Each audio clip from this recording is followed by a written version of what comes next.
চিনির রসে ফেলার ঝামেলা ছাড়াই ঠিক এইভাবে তালের মালপোয়া বানিয়ে নিলেই মালপোয়াগুলো হবে যেমন একেবারে নরম তুলতুলে, তেমনই তালের রসে স্বাদে ও গন্ধে হবে টইটুম্বুর। নমস্কার বন্ধুরা, মণিমার রেসিপিজে আপনাদের সকলকে স্বাগত। চলুন দেরি না করে চটপট তালের মালপোয়া বানিয়ে নেওয়া যাক। মালপোয়াগুলো একেবারে সফট করার জন্য প্রথমেই হাফ কাপ সুজি হাফ কাপ জল দিয়ে ভিজিয়ে দিলাম। এবার একটা পাকা তাল ভালো করে ধুয়ে নিয়ে তালের ওপরে টুপির মতো অংশটা এইভাবে সহজে ছাড়িয়ে নিয়ে গায়ের খোসাগুলো একেবারে সহজে বের করে নিলাম। এবার এই তালের তিনটি আটিকে আলাদা করে নিয়ে স্ট্রেনারের সাহায্যেই তালের মাড়ি বা পাল্পটাকে বের করে নেব। এর ফলে বন্ধুরা একটাও তালের রোঁয়া এই তালের পাল্পে না থাকার দরুন ছেঁকে নেওয়ার ঝামেলাও থাকবে না।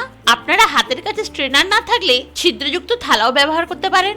একটা বড় পাত্রে নিলাম 1 কাপ ময়দা আর হাফ কাপ চালের গুঁড়ো। ভিজিয়ে রাখা সুজিটাও জল সমেত দিয়ে দিলাম। তালের পাল্পটাও আমার 1 কাপ হয়েছে, পুরোপুরি দিয়ে দিলাম। 1 কাপ চিনি। পাল্পটা মিষ্টি বেশি থাকলে আপনারা কম চিনিও ব্যবহার করতে পারেন।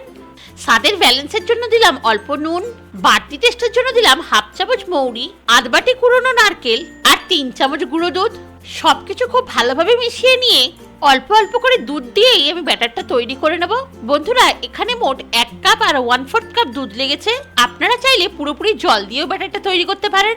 আমি পাউডার দুধ আর এমনি দুধ দিয়ে মালপোয়াগুলোতে স্বাদ বাড়াতে তালের সঙ্গে সঙ্গে ক্ষীরের স্বাদও আনতে চেয়েছি।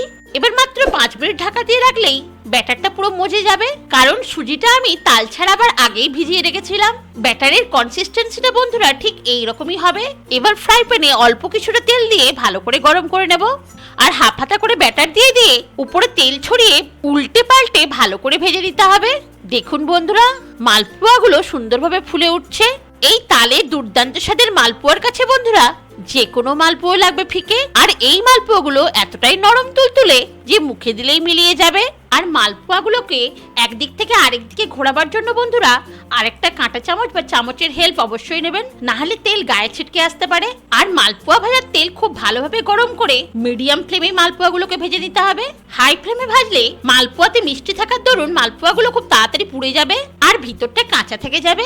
তাই বন্ধুরা এই কয়েকটা টিপস মনে রাখলেই আপনারাও অতি সহজেই নরম তুলতুলে ও দুর্দান্ত স্বাদের মালপোয়া তৈরি করে নিতে পারবেন। আমিও মালপোয়াগুলোকে উল্টে পাল্টে ভালো করে ভেজে তেল থেকে তুলে নিলাম। আর এই মালপোয়াগুলো ভাজতে একদম বেশি সময় লাগে না, আর কম তেলেই মালপোয়াগুলো খুব ভালোভাবে ভাজা হয়ে যায়। তাই চটপট একটিবার বানিয়ে নেওয়ার অনুরোধ রইল। রেসিপিটি কেমন লাগলো কমেন্টে অবশ্যই জানাবেন। ভালো লাগলে লাইক ও শেয়ার করবেন। আর আপনি যদি আমার নতুন বন্ধু হয়ে থাকেন তাহলে চ্যানেলটিকে সাবস্ক্রাইব করে পাশে থাকা বেল আইকনটিকে প্রেস করে অলে সেট করে দিয়ে বন্ধু হয়ে সবসময় সঙ্গে থাকার অনুরোধ রইল।